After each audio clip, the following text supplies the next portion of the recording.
За сайн байцгаана уу? Энэ удаагийн хичээлээр бид атомын бүтэц, өстрөгчийн спектр, за резервуарын туршлага, за мөн борын онол, Франк эрчим туршлагын талаар үзнэ. За эртний грекээс эхлээд альва бодисыг үл хуваагдагч жижиг хэсгүүдээс бүрдэнэ гэж үздэг. За ингээд химийн шинжлэх ухааны хөгжлийн явцад атомын тухайд таамаглал 18 дугаар зууны үеийн сүүлч 19 дугаар зууны эхээр бол гарч эхэлсэн байна. За ингээд 1897 онд бол Томсон электроныг бол анх нээсэн байгаа. За энэ нь бол хамгийн хөнгөн одоо атомуудыг мянганы нэгт ч хүрэхэргүй бага масстай ийм сөрөг цэнэгтэй бөөн болохыг бол нээсэн. За ингээд 1899 онд болохоор Беккерл цацраг идэвхт бодисоос альфа бөөн одоо ялгарч гарч байгааг нээсэн байна. За альфа бөөн гэдэг бол эерэг цэнэгтэй ийм гелийн атомын урсгал ахна. За ингээ үүнтэй зэрэгцсэн бол атомын спектрийн одоо туршилтын ажлууд нэлээд их хийгдэжсэн. Тэгэхээр энэ спектр гэдэг бол атомаас өнгийн долгионууд цахилгаан соронзон долгионууд цацрах буюу долгионыхаа уртаараа ялгаатай ийм цахилгаан соронзон долгионууд цацрна. За энэ цацарж байгаа шугамуд бол бүртгэгдэж маш олон тооны ийм шугамуд үүсчээвэл за эдгээр нь бол нийл спектр гэж нэрлэдэг. За харин тусгаар хид хідэн ийм шугамуудыг үүсгэж явах юм бол энийг бол шугамын спектр гэж ингээд нэрлэдэг байгаа. За ингээд 1885 онд болохоор Байлмар өстрөгчийн атомын спектрийг бол гаргасан байгаа. За ингээд Байлмарын долгионы урт болохоор энэ томьёогоор тодорхойлогдохоор ийм долгионы урттай цахилгаан соронзон долгионуудыг бол цацрагч ирсэн байна. За ингээд энэ одоо бүлийг бол Байлмарын бүл гэж нэрлэж байгаа. За эдгээр бүлүүдээс үзэгдэх гэрлийн мужид бол өстрөгчийн атомын хувьд 4 спектрийн шугам үүсэж байна. За эхнийх нь бол H альфа буюу улаан гэрэл. За дараа нь H бета ногоон, H гамма хөх, H дельта ягаан гэрлийн ийм 4 спектрийн шугам үүсэж байна. За ингээд эндээс гадна өстрөгчийн атом ийм одоо 4 долгионы урттай цахилгаан соронзон долгионыг цацруулахаас гадна яг эдгээр цахилгаан соронзон долгионуудыг бол эргээд шингээдэг байгаа. За ингээд 1890 онд Ридберг Байлмарын томьёог бол хувиргасан байна. За үүнд болохоор Байлмарын долгионы уртын уруу хэмжигдэхүүнийг бол авсан. За энд хувиргалт хийсний үр дүнд 2 тооны квадратын уруугийн ялгарыг R гэсэн тогтомлоор үржүүлсэнтэй долгионы уртын уруу бол тэнцүү байх юмаа гэдгийг бол гаргасан. За R-ийг бол Ридбергийн тогтмол гэж нэрлэж байгаа нь. За N нь бол 3, 4, 5 гэх мэтчлэн ийм бүхэл тоон дугаарууд авч явсан байна. За ингээд үүнээс гадна Lyman, Paschen, Bricket, Pfund гэсэн одоо хүмүүс болохоор хит ягаан инфра улаан долгионы одоо бүлүүдийг нээсэн байгаа. Ингээд эдгээр нээсэн хүмүүсийн нэрээр тухайн бүлийг бол нэрлсэн байж байгаа. Ингээд Байлмар, Lyman, Paschen, Bricket, Pfund-ийн бүлүүдийн ерөнхий томьёог гаргах юм бол долгионы уртын уруу хэмжигдэхүүн нь 2 бүхэл тооны квадратуудын уруугийн ялгарыг R гэсэн Ридбергийн тогтмолоор үржүүлсэнтэй тэнцүү байх юм байна гэдэг ийм томьёо гарсан байна. За M нь болохоор бүхэл тоонууд аавна. E нь бол M дээр нэмэх 1, M дээр нэмэх 2 гэх мэтчлэн ийм утгууд авч явах нэ. За ингээд үүний дараа бол 1904 онд электроныг нээсэн Томсон атомын анхны загварыг бол гаргасан. За ингээд атом болохоор өмнө хэлсэн Томсон бол электроныг нээсэн сөрөг цэнэгтэй ийм хөнгөн бөм, альфа болохоор эерэг цэнэгтэй хүнд ийм бөм байх нь атомоос гарч байгаа юм. Тэгэхээр атом бол ерөөсөө эерэг сөрөг гэдэг хэсгүүдээс ингээ бүрдэж явах юм байна. За цэнэгүүдийн хэмжээ ижил буюу ийм саармаг атом байх юм байна гэд ийм төсөөл гаргасан. За ингээд Томсон бол анхныхаа загварыг бол тарвастай төсөөлж исэн. Тарвастай одоо дүүцгүүцээр төсөөлжсэн. За тарвасны идж болох ийм зөөлөн хэсгүүдийг болохоор нэмэх цэнэгтэй хэсгүүд гэж үзээд за харин төв рүүгээ тэмүүлсэн ийм төгөлттэй байгаа хар үрлүүдийг болохоор сөрөг цэнэгтэй хэсгүүд байх юм байна гэж ингээд төсөөлсөн байна. За энэ төсөөллөөр өстрөгчийн атомыг ингээд дүрслэх юм бол эерэг цэнэгтэй одоо хэсэг. За үүнд ингээ электроныг шингээсэн. За ингээд атомын төвөөс электрон бол R Z байгаагаар ингээд төсөөлөгдөж байна. За ингээд R тэнцүү 0 буюу атомын төвд электрон байгаа энэ зэгт бол тэнцвэртэй байна электрон. За ингээд энэ тэнцвэрийн байрнаас бага зэрэг хазаалгаад өгөх юм бол тэнцвэрийн байрны орчим хэлбэлцэх хөдөлгөөхийн. За энэ хэлбэлцэх хөдөлгөөний үр дүнд бол цахилгаан сорон зүйн долгионыг бол цацруулж байгаа. За ингээд хэлбэлцлийн одоо муж атомын хэмжээний орчим байх үед цацруулж байгаа цахилгаан сорон зүйн долгионыхын давтамжийг олвол энэ маань байлмрын давтамжийн утгатай тоон утга нь яг таараагүй ч гэсэн ирэмбийн хувьд бол таарч исэн учраас энэ бол Томсны одоо загварын олдтой тал байсан юм а. За гисэн хэдий ч энэ Томсны загвар бол атомын загварыг бүрэн тодорхойлж бол чадаагүй. За ингээд 1911 онд Резерфорд Шавнырынхаа хамт туршлага хийсэн. За тэгэхээр энэ туршлагын хувьд болохоор цацраг өтөгт задарлаас гарч байгаа эрэг цэнэгтэй альбо бөөмийг маш нимгэн хитгэн одоо атомын зузаантай ийм нимгэн алтан ялцсаар одоо ялцыг бөмбөгдөж сарнсан альбо бөөмүүдийг бүртгэх замаар туршлага хийсэн байгаа. За ингээд энэ туршлагын үрээнд бол их сонирхолтой үр дүн гарсан. За нэгдүгürt нь болохоор альбо бөөмүүдийн ихэнх нь ялцыг нэвтэрсэн. За харин одоо маш цөөхөн тооны бөөмүүд нь болохоор 90 градус болон түүнээс их өнцгөр сарниж исэн байна. За ингээд ийм сонирхолтой үр дүнг болохоор яагаад уг нь бол альбо бөөм болохоор эрэг цэнэгтэй. За атом бол гадна талаараа мөн эрэг цэнэгтэй. Тэгэхээр хоёр эрэг цэнэгтэй зүйлүүд болохоор колоны хүчээр харилцан түлхэлцэх ёстой байхад альбо бөөмүүд бол ялцыг бол нэвтэрж авах нь. За нөгөө талаас альбо бөөм электронтой очиж бас мөргөлдөж болно. Гэтэл электронны масс нь болохоор альбо бөөмийн массаас 7200 дахин ийм бага масстай учраас энэ альбо бөөмийн хөдөлгөөнд электрон бол саад учруулж чадахгүй байх юм. За ингээд хоёр дахь үр дүн бол маш их гайхалтай үр дүн байсан. Үүнийг бол Резерфорд хэлэхдээ за чи бол 15 инчийн буугаар ариун цэврийн цаас руу буудахад тэр сум нь эргээд ариун цэврийн цаасаас ойгоод чамайг онжоогоотой ижилхэн ийм гайхалтай үр дүн юмаа гэж бол хоёр дахь үр дүн хэлсэн байдаг. За ингээд энэ яагаад одоо ийм болвоо гэхээр Резерфорд бол төсөөлсөн. Тэгэхээр атомын нэмэх цэнэг гэдэг бол атомоор тэр чигтээ бол тараагүй юм байна. За массынхаа ерөн ихэнх хэсгийг одоо эзэлсэн нэмэх цэнэгтэй хэсэг бол маш өчүүхэн жижиг зайд ингээд төвлөрсөн байх юм байна. Энэ төвлөрсөн хэсгийг бол цөм гэж нэрлэсэн.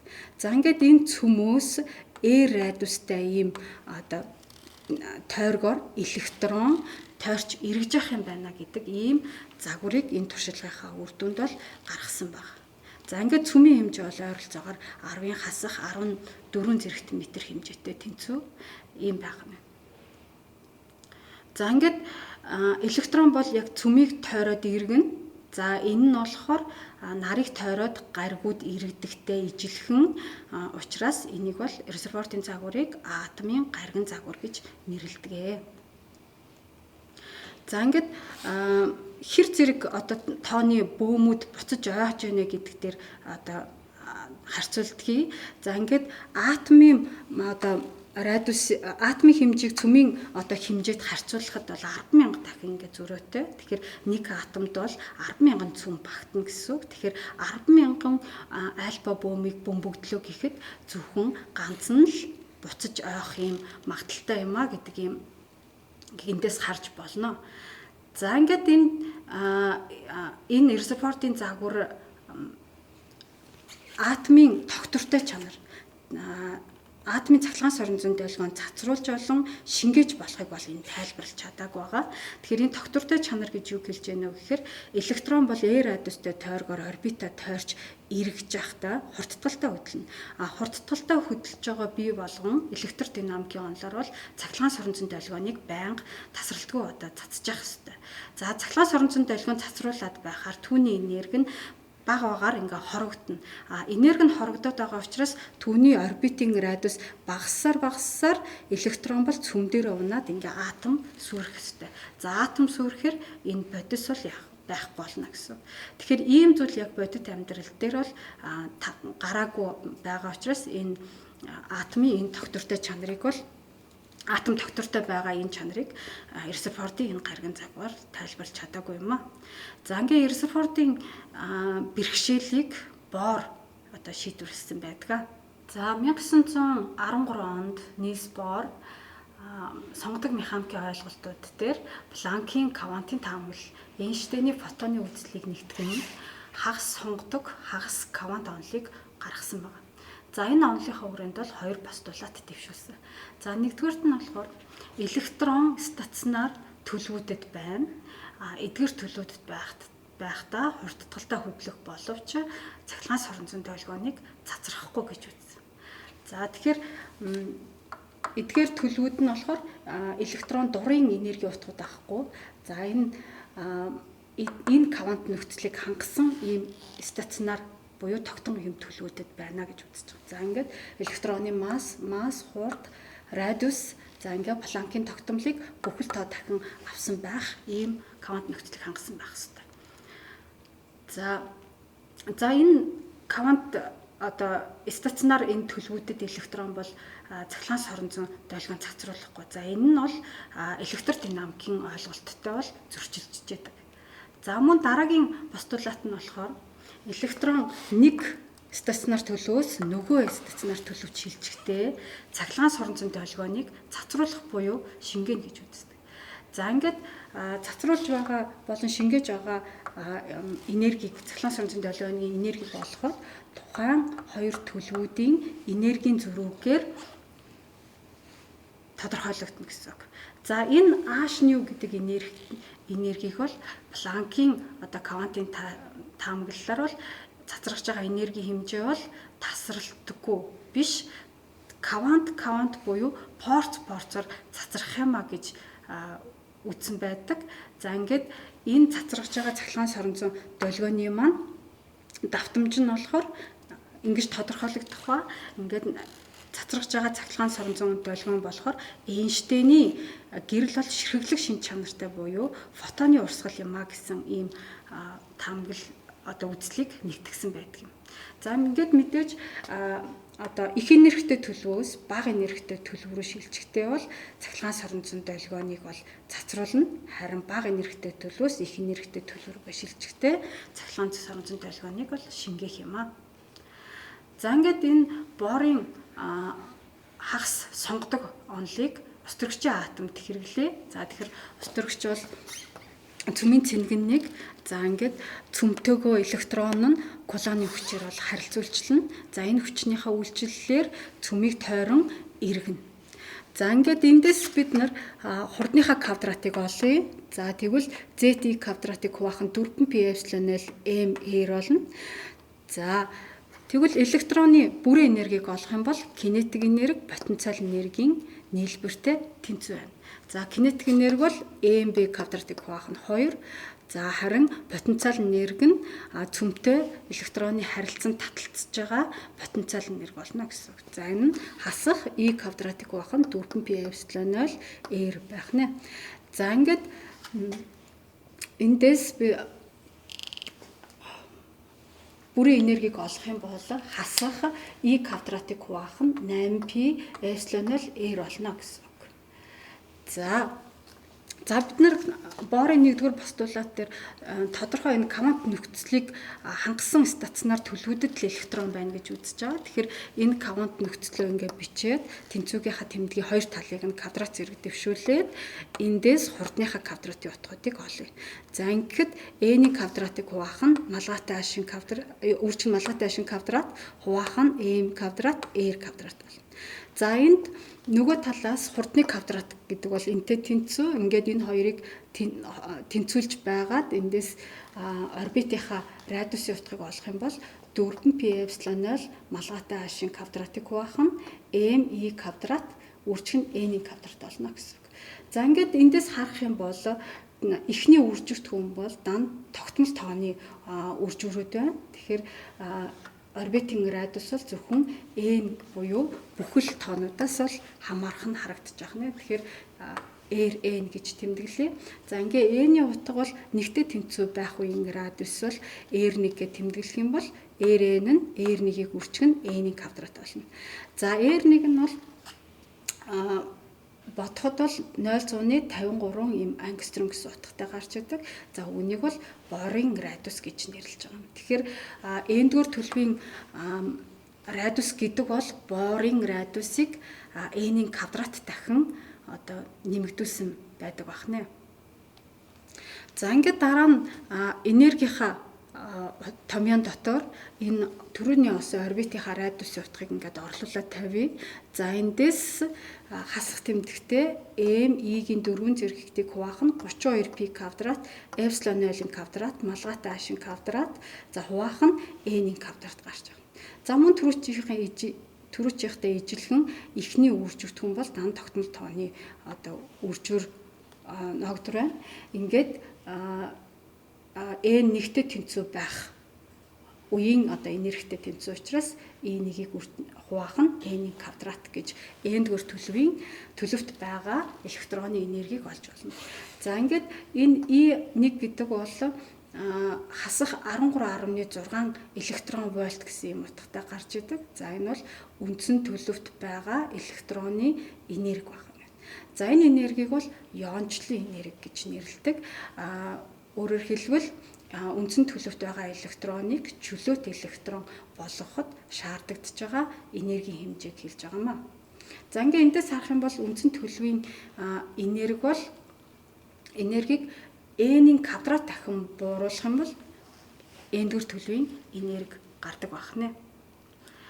За үүний дараагаар хурдны утгыг олъё. За хамгийн ихний олсон хурдныхаа тэгштгэл дотор орбитынхаа радиусын утгыг ингээ орлуулад өгөх юм бол e квадратыг хуваах нь 4πε 0 малгайтай хашийн квадратыг хуваах нь n гарч байгаа юм. За мөн эхний үржигдэх үнийг нэгдүгээр төлөвт байгаа электроны хурд гэж тэмдэглэх юм бол n-р төлөвт байгаа электроны хурд бол үндсэн төлөвтөх электроны хурдыг n дахин бууруулдаг байна. За ингээ үндсэн төлөвт байгаа электроны хурд бол 2180 км/с гэсэн юм хурдтай байдаг байна. За үүний дараагаар электрон m-р төлөвөөс n-р төлөв рүү шилжихдээ дельта E гэсэн ийм цахилгаан соронзон энергитэй цахилгаан соронзон долгионыг цацруулна. За ингээд энд энергийнхаа олсон энэ томьёоноос энергийн зүрэг олох юм бол m-ийн 4 зэрэгтэйг хуваах нь 32π квадрат эпсилон 0-ийн квадрат малгайтай h-ийн квадрат за үржих нь m-ийн нэгийг хуваах нь m-ийн квадрат хасах нь нэгийг хуваах нь n-ийн квадрат гарч байгаа юм байна. За ингээд энд байгаа тогтмол хэмжигдэхүүн бол бидний мэддгээр R буюу Ридбергийн тогтмол ахнэ. За ингээд эндээс харах юм бол бидний өмнө атомын спектр дээр үзсэн байлмар Ридбергийн томьёотой яг адилхан гарч яхнэ. За энэс гадна бид нар Ридбергийн тогтмолын утгыг бол анх удаа онлоор бодож гаргасан байна. За энэ онлоо утга бол туршлагын утгатай сайн тохирч байсан. За ингээд борын онлоор бид нар электроны цацрагж байгаа одоо энергийн хэмжээ мөн давтамж долгионы уртын утгуудыг бол тооцоолж чадсан. За харин цацрагалтын эрчмийг бол бодож гаргаж чадаагүй. За дээрэс нь олон электронтой атомын хувьд бол энэ борын онлыг хэрэглэхэд их төвөгтэй байсан. За мөн гарсан үр дүн бол туршлагын утгаас их зөрүүтэй гарч ирсэн. За сүүлийн хэсгээр бид франк герцийн туршлагын талаар үзье. За тэгэхээр 1914 онд бол франк герц нар атомын энергийн дискретийн төлөвүүд байдаг гэдгийг бол баталсан. За эдгээр хүмүүс бол яасан бэ гэхээр мөнгөн усны ийм хийн хоолойд катод, анод, тороос бүрдсэн ийм хоол авсан байгаа. За ингээд катод торын хоорондох одоо хүчтлийг энэ потенциометрээр өөрчлөөд катодыг халаасан. За ингээд катодыг халаахаар металлаас электронууд сугаран гарч хоолой доторх мөнгөн усны атомуудтай мөргөлдөнө. За ингээд эхлээд бол мөргөлдөөн бол харимхай мөргөлдөө явна. За энэ тохиолдолд бол хурдны хэмжээ бол өөрчлөгдөхгүй, зөвхөн хурдны чиглэл өөрчлөгдөнө гэсэн үг. За ингээд цааш явсаар байгаад торонд очиод тор анодын хоорондох ийм сул цахилгаан орныг даван анодод хүрч анодоор гүйдэл гүйхнэ. За ингээд бол тор катодын хоорондох хүчтлийг 0-оос 4.9 вольтын утга хүртэл ингээ аажмаар нэмэгдүүлэхэд электрон бол мөнгөн усны атомтай харимхай мөргөлдөөн хийн. За ингээд яг 4.9 вольтын утганд ирэхэд электрон мөнгөн усны атомтай харимхай биш мөргөлдөө хийнэ гэсэн. Өөрөөр хэлбэл хурд нь өөрчлөгдөх буюу энерги мөнгөн усны атомд өгнө. Тэгэхээр энерги алдсан электрон удааширч тор анодын хоорондох сул цахилгаан орныг давж чадалгүй торлоо буцна. Ингээд анодоор гүйх гүйдлийн хэмжээ огцом буурдаг. За ингээд цааш бол хүчтлийг нэмэгдүүлэхэд катодоос гарах электроны хурд улам нэмэгдэнэ. За ингээд энэ тохиолдолд бол мөнгөн усны атомтой бол харимхай мөргөлдөө хийн. За ингээд анодод хүрч очих электроны тоо улам өссөөр байна. За ингээд гүйдлийн утга аажмаар өсгөнө. За ингээд мөн дараагийн одоо 9.8 вольтын утганд электрон мөнгөн усны одоо атомтай харимхай биш мөргөлдөөнийг 2 дахь удаага хийн. За энэнийхээ үр дүнд энерги мөнгөн усны атомд өгснөөр дахин энерги нь багасч анодод хүрч чадалгүй буцна гэсэн. Ингээд гүйдлийн утга огцом буурч явах нь. За тэгэхээр 0-оос 4.9 вольтын утганд бол мөнгөн усны атомтай мөргөлдөөгүй электронууд байсан бол 4.9-өөс 9.8 вольтын энэ мужид бол нэг удаа мөргөлдсөн электронууд за мөн мөргөлдөөгүй электронууд байх нэ. За харин 9.8-аас 4.7 вольтын энэ мужид мөнгөн усны атомтай нэг болон 2 удаа мөргөлдсөн электронууд за мөн мөргөлдөөгүй электронууд байна гэсэн үг. За ингээд энэ үйл явц бол цааш бол яг ийм байдлаар ингээд давтагдаад яваад байх нэ. За тэгэхээр мөнгөн усны атом электроноос энерги аваад өдөөгцөн төлөвт орно. За гэхдээ электроноос дурын энергийн утгуудыг авахгүй зөвхөн яг тодорхой энергийн утгуудыг өөртөө шингээж авдаг. За ингээд шингээснийхаа дараа өдөөгцөн төлөвт ороод өдөөгцөн төлөөсөө 2537 ангстромын хитягаан ийм цахилгаан соронзон туяаг цацрагаж үндсэн төлөвтэй бол ордог байгаа. За ингээд эндээс харах юм бол атом бол дурын энергийг бол өөртөө шингээдэггүй яг тодорхой энергийн утгуудыг өөртөө шингээдэг буюу атом бол энергийн дискрет утгуудтай байдаг гэдэг нь энэ туршлагаар бол батлагдсан юм аа. За ингээд бид нар өмнө үзсэн борын онлоор одоо авч үзсэн энергийн дискрет төлөвүүд бол байдгийн туршлагаар батлагдлаа. Гэхдээ борын онл бол зөвхөн ус төрөгч болон ус төрөгч төстэй атомуудын хувьд бол тохирч байсан. За ингээд олон электронтой атомуудын хувьд бол тохирдоггүй. За дээрэс нь цацрагж байгаа цахилгаан соронзон долгионыг эрчмийг бол тодорхойлж чаддаггүй. Тэгэхээр бор бол хагас сонгодог онл. Тэгэхээр хагас сонгодог онл, хагас квант онл. Тэгэхээр энэ борын онлыг бүх атомуудын хувьд тохирсон тийм онол байх ёстой мэ гэдгийг Боорын онол бид нарт ойлгуулсан юм а. За ингээд энэ бид нар сонгодог механик, квантын механик буюу энэ долгионы механик руу бид нар одоо орох ёстой гэсэн үг. Өөрөөр хэлбэл сонгодог механикийн ойлголтуудыг одоо хэрэглэхгүй гэсэн үг. Тэгэхээр энэ Боорын онол маань сонгодог механик, квант механикийн одоо гүүр болж өгсөн юм а. За ингээд бид дараагийн хичээлүүд дээр квантын механик буюу бүх атомуудын хувьд тохирох ийм одоо онолыг дараагийн хичээлүүд дээр үзэх болно. За анхаарал тавьсанд баярлалаа.